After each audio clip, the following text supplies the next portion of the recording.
Assalamualaikum warahmatullahi wabarakatuh. Kami dari kelompok 6 yang akan membahas tentang pemasaran dan strategi menarik pelanggan yang beranggotakan sebagai berikut. Langsung saja ke pembahasan. Pemasaran ialah kegiatan yang dilakukan oleh perusahaan untuk mempromosikan suatu produk atau layanan yang mereka punya. Pemasaran ini mencakup pengiklanan, penjualan, dan pengiriman produk ke konsumen atau perusahaan lain. Jenis-jenis pemasaran.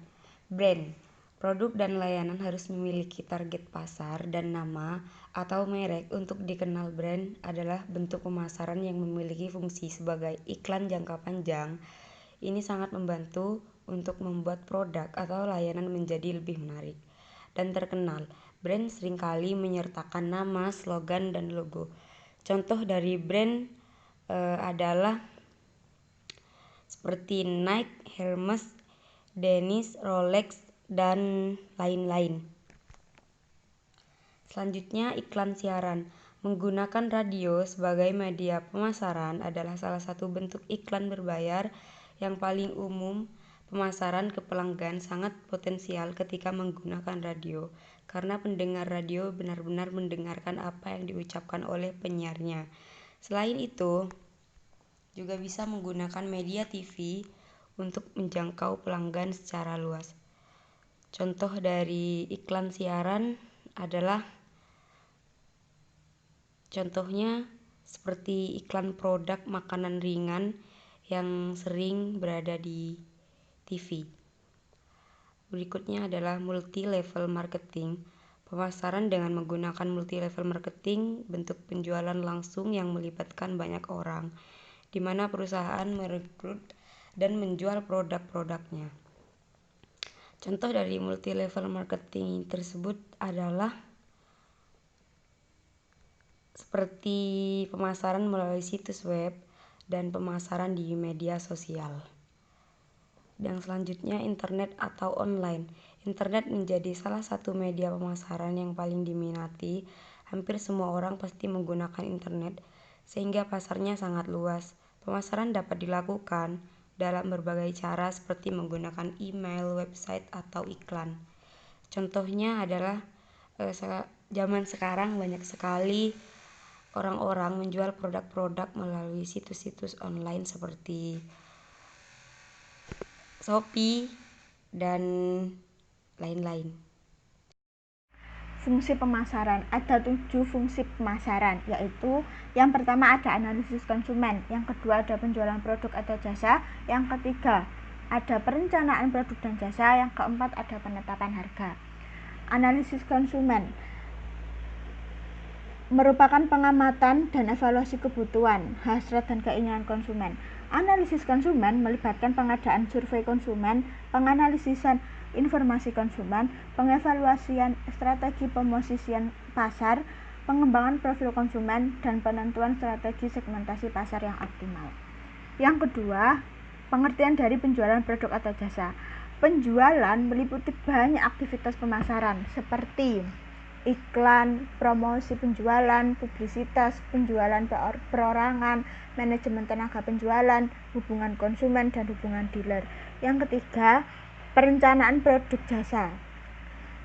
Perencanaan produk dan jasa meliputi berbagai aktivitas seperti uji pemasaran, pemosisian produk dan merek, pemanfaatan garansi, pengemasan, penentuan pilihan produk, fitur produk, gaya produk, kualitas produk, penghapusan produk lama, dan penyediaan layanan konsumen. Uji pemasaran merupakan salah satu teknik perencanaan produk dan jasa yang paling efektif, karena uji pasar memungkinkan sebuah organisasi untuk menguji rencana pemasaran alternatif dan meramalkan penjualan produk baru. Yang keempat ada penetapan harga. 5 pemangku kepentingan mempengaruhi keputusan penetapan harga, seperti konsumen, pemerintah, pemasok, distributor, dan pesaing. Lanjutan dari fungsi pemasaran yang sebelumnya, di sini ada distribusi. Distribusi mencangkup penggudangan, saluran-saluran distribusi, cakupan distribusi, lokasi tempat retail, wilayah penjualan, tingkat dan lokasi persediaan, kurir transportasi, penjualan grosir dan retail. Distribusi menjadi sangat penting ketika sebuah perusahaan berusaha menerapkan strategi pengembangan pasar atau integrasi ke depan. Yang keenam, ada riset pemasaran. Riset pemasaran adalah pengumpulan, pencatatan, dan penganalisisan data yang sistematis mengenai berbagai persoalan yang terkait dengan pemasaran barang dan jasa. Aktivitas riset pemasaran mendukung semua fungsi bisnis yang pokok dari sebuah organisasi. Yang ketujuh, ada analisis peluang. Analisis peluang melibatkan penilaian atas biaya, manfaat, dan risiko yang terkait dengan keputusan pemasaran. 3 langkah yang diperlukan untuk membuat analisis biaya manfaat. 1. Menghitung total biaya yang terkait dengan suatu keputusan. 2. Memperkirakan total manfaat dari keputusan tersebut. Yang ketiga, membandingkan total biaya dengan manfaat. Apabila manfaat yang diharapkan melampaui total biaya, maka peluang itu menjadi lebih baik. Tujuan pemasaran ada 6. Yang pertama, memberi informasi promosi. Promosi tersebut adalah upaya untuk memberitahukan atau menawarkan produk atau jasa dengan tujuan menarik calon konsumen untuk membeli atau mengkonsumsinya. Dengan adanya promosi tersebut, produsen ataupun distributor sendiri pasti mengharapkan kenaikan pada angka penjualan. Yang kedua, memahami pasar dan konsumen. Tujuan yang perlu dicapai oleh perusahaan adalah memiliki pemahaman yang dalam mengenai pasar dan konsumen yang menjadi target potensial. Memahami segala persaingan seperti kebutuhan, keinginan, serta memahami tren-tren yang muncul di dalam pasar, termasuk di dalamnya yaitu seperti daya beli, ketertarikan pelanggan, keterbatasan dan faktor luar yang mempengaruhi keputusan dalam pembelian. Yang ketiga, membentuk produk yang sesuai pasar. Di sini menciptakan sebuah produk yang sangat dibutuhkan oleh masyarakat. Itu sangat penting bagi sebuah perusahaan. Bagi perusahaan kecil maupun perusahaan besar. Dari pemahaman pasar dan konsumen, maka pemasaran perlu membantu perusahaan dan bagian perancang produk serta bagian produksi untuk menghasilkan produk yang sesuai dengan hasil riset. Terus yang keempat ada mencapai titik impas. Tujuan pemasaran pada umumnya itu untuk mengusahakan mencapai titik impas antara total biaya produksi dengan total volume penjualan. Selain itu, hal ini juga dapat memperluas cakupan promosi dan berusaha lebih memperbesar cakupan volume penjualan supaya lebih seimbang lah gitu. Mencapai citra yang ingin dibentuk. Pencitraan ini kayaknya sudah meluas ya di Indonesia. Pencitraan sangat penting dalam pemasaran pada masa kini karena dengan pencitraan maka konsumen dapat lebih mengenal dan tertarik dengan produk yang ditawarkan. Pencitraan biasanya itu menggunakan tokoh idola sebagai brand ambassador, bisa juga mengadakan event, iklan maupun konten-konten seperti di YouTube ataupun di IG, Facebook gitu. Pencitraan ini juga biasanya bisa dimaksimalkan dengan pelayanan pasca penjualan yang lebih optimal. Yang keenam, ada kepuasan konsumen.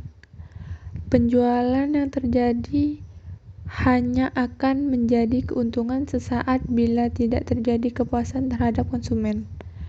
Artinya di sini untuk setiap penjualan yang terjadi diharapkan ada feedback yang bisa menjadi nilai lebih dari penjualan. Pencapaian tertinggi dari pemasaran adalah ketika konsumen sepenuhnya terpuaskan, menjadi setia terhadap produk dan perusahaan, serta memilih untuk tidak berpindah ke produk pesaing. Semisal kita beli kerudung ya, beli pashmina gitu, terus kita coba, kita kasih feedback, oh ini kerudungnya bagus, bahannya adem gitu, kan jadinya dapat menarik pelanggan lebih banyak gitu. Selanjutnya ada perencanaan atau planning. Perencanaan adalah suatu proses. Proses perencanaan merupakan rangkaian urutan rasional di dalam penyusunan rencana. Proses mempunyai sifat-sifat sebagai berikut. Yang pertama, dapat diselesaikan dengan tujuan. Yang kedua, dapat diselesaikan dengan keterbatasan yang ada. Yang ketiga, dapat dikembangkan sesuai dengan teknik dan kebutuhan tertentu. Proses perencanaan pada awalnya merupakan proses yang konvensional, yang disebut juga classical planning process atau Cartesian planning process. Proses yang konvensional merupakan proses yang terbuka yang menghasilkan produk yang terbuka. Dalam perencanaan, input merupakan data-data atau informasi. Output merupakan produk perencanaan atau rencana. Sedangkan proses atau analisis merupakan keterkaitan data atau informasi untuk menghasilkan produk rencana. Perencanaan dapat diartikan dalam berbagai perspektif sebagai berikut. Yang pertama, ada perencanaan sebagai suatu kegiatan dasar manusia. Banyak orang yang memandang perencanaan sebagai suatu kegiatan dasar yang terkandung dalam tingkah laku manusia pada semua tingkatan masyarakat. Seperti tukang kayu membuat suatu rencana di saat ia mengangkat palunya untuk memukul palu, dan seorang pengusaha melakukan perencanaan di saat ia mendengarkan laporan cuaca untuk memutuskan akan membawa payung ke kantor atau tidak. Dan masih banyak contoh-contoh lainnya. Yang kedua, ada perencanaan sebagai pilihan rasional.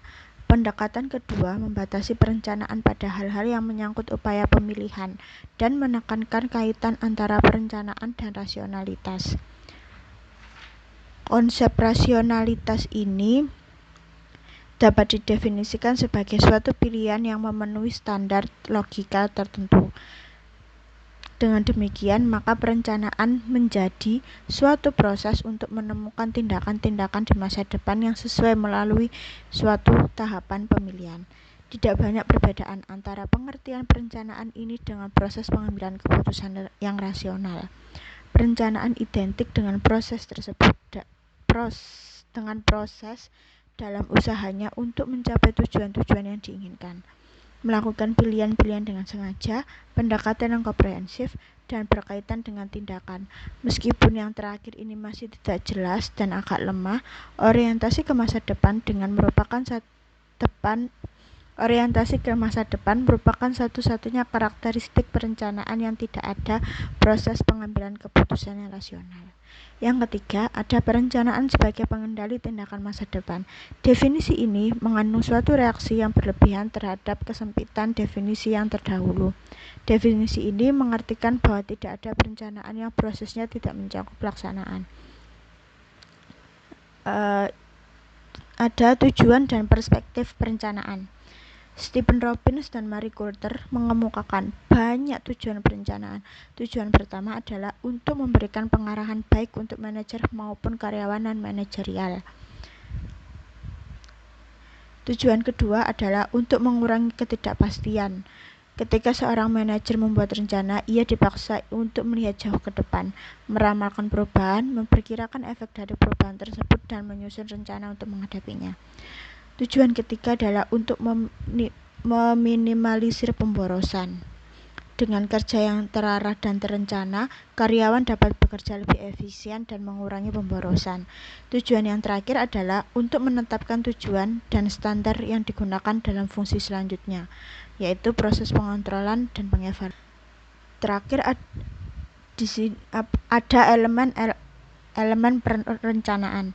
Perencanaan terdiri dari dua elemen penting, yaitu sasaran dan rencana itu sendiri. Sasaran adalah hal yang ingin dicapai oleh individu, grup, atau seluruh organisasi. Sasaran sering pula disebut tujuan. Sasaran memandu manajemen membuat keputusan dan membuat kriteria untuk mengukur suatu pekerjaan. Yang kedua ada rencana atau plan. Adalah dokumen yang digunakan sebagai skema untuk mencapai tujuan. Rencana biasanya mencakup alokasi sumber daya, jadwal, dan tindakan-tindakan penting lainnya. Manajemen dalam strategi pemasaran.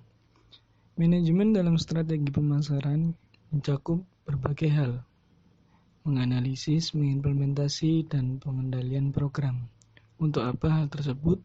Untuk menghasilkan pertukaran yang diinginkan dengan pasar sasaran untuk mencapai tujuan organisasi. Tujuan manajemen dalam marketing strategi. Yang pertama, menciptakan permintaan atau demand.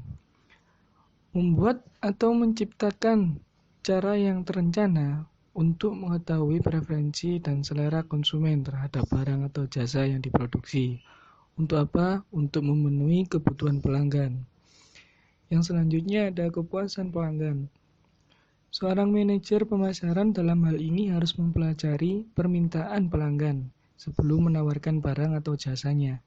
Jika menawarkan atau menjual barang dan jasa tidak sepenting dengan kepuasan pelanggan, maka barang tersebut tidak akan laku di pasaran. Yang selanjutnya ada sasaran pasar. Seorang manajer dalam pemasaran ini harus mampu melihat rasio penjualan dalam pasar. Supaya apa sih? Supaya produk atau jasa yang diproduksi bisa cepat tersalurkan kepada konsumen. Yang selanjutnya, penentuan harga pasar untuk mengambil keuntungan. Keuntungan yang cukup harus diperoleh sebagai hasil dari penjualan. Jika perusahaan tidak menghasilkan laba, maka perusahaan tersebut tidak akan bertahan lama. Dan selain itu, laba juga diperlukan untuk pertumbuhan perusahaan di masa mendatang. Yang selanjutnya, pencitraan produk yang baik di mata publik. Produk yang berkualitas dan harga yang pas bagi konsumen tentunya menciptakan citra yang baik. Maka dari itu, penentuan harga di pasar sangat berpengaruh kepada pencitraan produk perusahaan. Integrasi offline. Pemasaran adalah hal yang penting dalam menjalankan bisnis. Tanpa adanya pemasaran, produk yang telah dibuat tidak akan diterima dengan semestinya oleh masyarakat luas. Tanpa adanya penerimaan dan pembelian seperti ini, sudah pasti bisnis tersebut tidak akan berkembang. Bentuk integrasi offline. Yang pertama, membutuhkan kehadiran fisik atau penjual untuk mempublikasikan produk yang diproduksi. Yang kedua, terjadi proses komunikasi jual beli antara sales dan calon pembeli. Yang selanjutnya, perjalanan dari satu tempat ke tempat lain itu perlu dilakukan untuk menawarkan suatu produk. Kelebihan integrasi offline. Yang pertama, penawaran produk kuat dikarenakan representasinya itu dilakukan oleh sales secara langsung kepada pembeli. Yang kedua, calon pembeli itu bisa melihat bentuk produk, menyentuhnya atau mencobanya. Yang selanjutnya, transaksi penjual dilakukan secara langsung, yang mengakibatkan pada tingginya faktor kepercayaan pelanggan. Kekurangan integrasi offline. Yang pertama, biaya yang diperlukan sangat mahal. Yang kedua, jangkauan dalam penjualan atau penawaran terbatas. Yang ketiga, memerlukan waktu yang sangat banyak untuk mengawasi penjualan yang dilakukan secara manual. Beberapa tips yang bisa dilakukan dalam mempromosikan produk secara offline. Yang pertama, menyebarkan kartu nama. Yang kedua, menjadi pembicara di sebuah acara. Yang ketiga, berpartisipasi dalam pameran-pameran yang ada atau membuat event. Yang keempat, menjadi sponsor pada acara komunitas. Dan masih banyak lagi yang bisa dilakukan.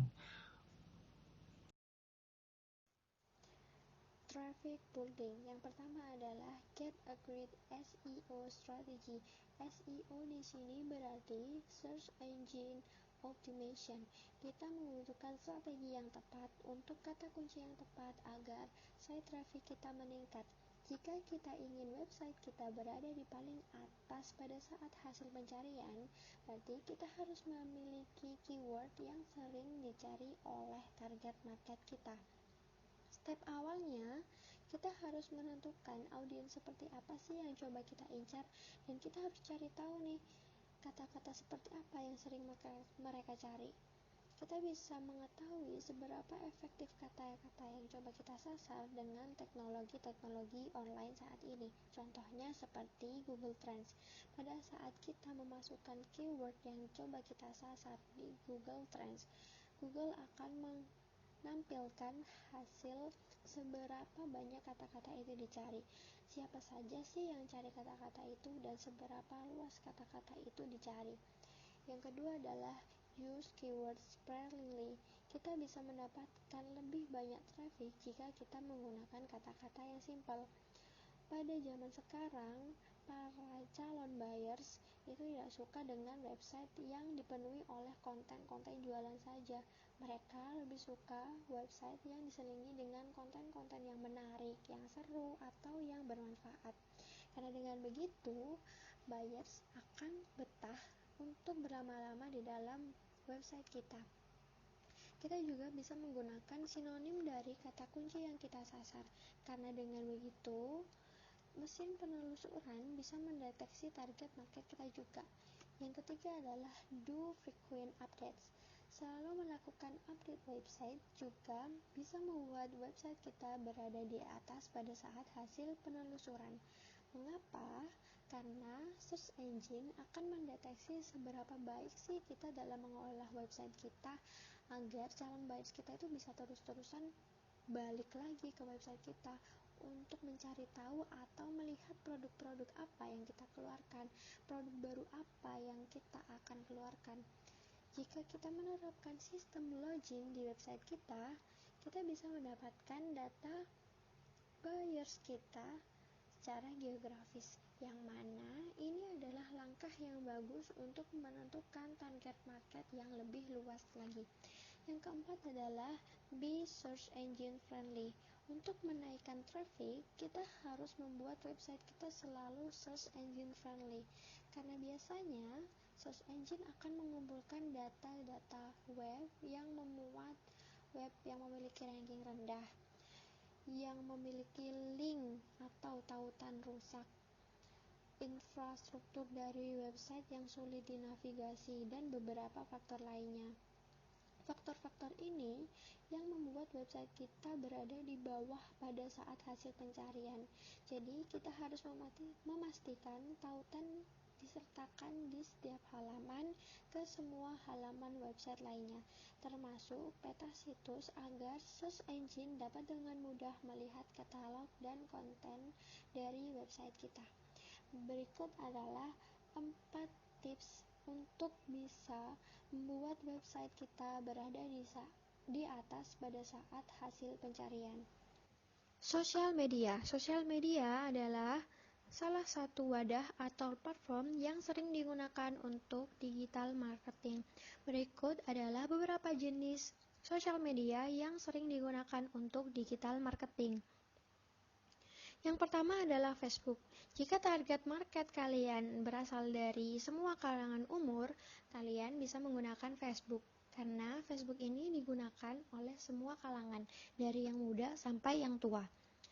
Di Facebook ini, konten-konten yang diminati oleh para pengguna Facebook berupa link atau page. Jika konten yang berupa foto atau video, ini kurang diminati oleh pengguna Facebook. Yang kedua adalah Twitter.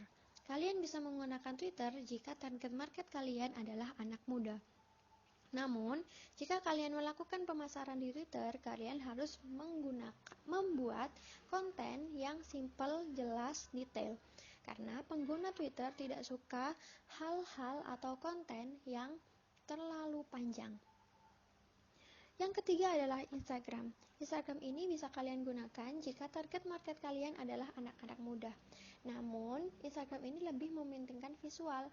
Jadi, kalian harus membuat foto produk yang menarik dan indah agar foto produk kalian ini bisa masuk ke dalam Explore Instagram. Dan jika produk kalian sudah masuk ke dalam Explore Instagram, maka pasti orang-orang akan kepo. Apa sih all shop kalian? Apa sih produk yang kalian jual? Apa sih yang produk yang kalian tawarkan? Yang keempat adalah TikTok. TikTok saat ini adalah salah satu aplikasi yang marak sekali digunakan untuk digital marketing. Mengapa? Karena di TikTok, hal-hal kecil bisa menjadi viral. Jika kalian ingin produk kalian bisa viral di TikTok, berarti kalian harus membuat video yang out of the box atau menarik, lain daripada yang lain. Maka dengan begitu, video kalian akan masuk ke halaman FYP. Dan jika video kalian sudah masuk ke FYP, maka orang-orang akan tertarik dengan all shop kalian. Orang-orang akan kepo, apa sih produk yang kalian tawarkan? Apa sih ini produk apa sih? Kamu jualan produk apa sih? Kalian jualan produk apa sih? Yang kelima adalah Google+. Google Plus ini digunakan jika kalian ingin punya konten di website dan mendapat peringkat tinggi di Google. Walaupun Google Plus ini jarang sekali digunakan, tapi Google Plus ini masih layak untuk digunakan sebagai media digital marketing. Yang keenam adalah LinkedIn. LinkedIn ini digunakan jika target pasar kalian adalah B2B atau business to business. Karena di dalam LinkedIn ini dipenuhi oleh para profesional atau pemilik usaha. Yang ketujuh adalah website. Website ini digunakan untuk mempermudah calon buyers kalian untuk bertransaksi ketika ingin membeli produk kalian. Di dalam website, kalian juga bisa mengisi dengan konten-konten yang menarik atau bermanfaat. Jadi tidak hanya konten jualan saja. Kalian juga bisa memasukkan katalog produk kalian di dalam website tersebut. Jika website kalian menarik, bagus, maka website kalian akan sering dikunjungi oleh banyak orang.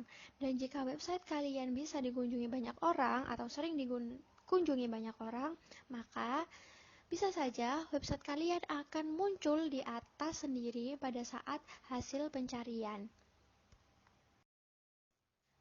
Bisa dilihat dari gambar statistik berikut ini, pada Januari 2020, Facebook menempati sosial media pertama yang paling banyak digunakan oleh penduduk di Indonesia.